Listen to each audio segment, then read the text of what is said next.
তিন শ্রেণীর ব্যক্তির বিরুদ্ধে আল্লাহ বলেন আমি নিজেই কিয়ামতের দিন মামলা দায়ের করব। I will be against them in the day of judgment. Three categories of people I will be against them in the day of judgment. তিন শ্রেণীর লোক কিয়ামতের দিন তারা ছাড় পাবে না।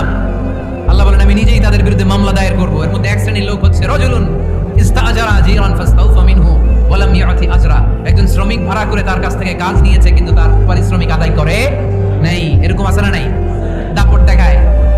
দাপট দেখায় ইউনিভার্সিটির ক্যান্টিনগুলোতে, ইউনিভার্সিটির ক্যান্টিনে যে খায় মাগের বিল দেয় না, এরকম টাকায় আছে না নাই? চায়ের দোকানে চা খায় আগে পরে দিমো বিল দেয় না, আছে না নাই?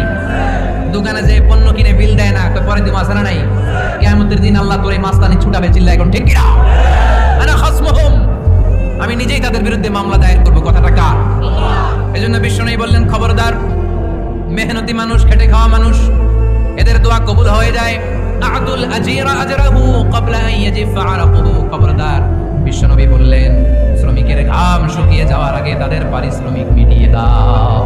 বিশ্বনবীর বিখ্যাত হাদিস, আ'তুল আজীরা আজরাহু ক্বাবলা আন ইয়াজিফা আরাকুহু। শ্রমিকের ঘাম মাটিতে লাগার আগে, শুকিয়ে যাওয়ার আগে তাদের পারিশ্রমিক মিটিয়ে দাও। কেননা তারা যদি বদদোয়া করে তোমার জীবনকে জাহান্নাম বানিয়ে দিবে কে?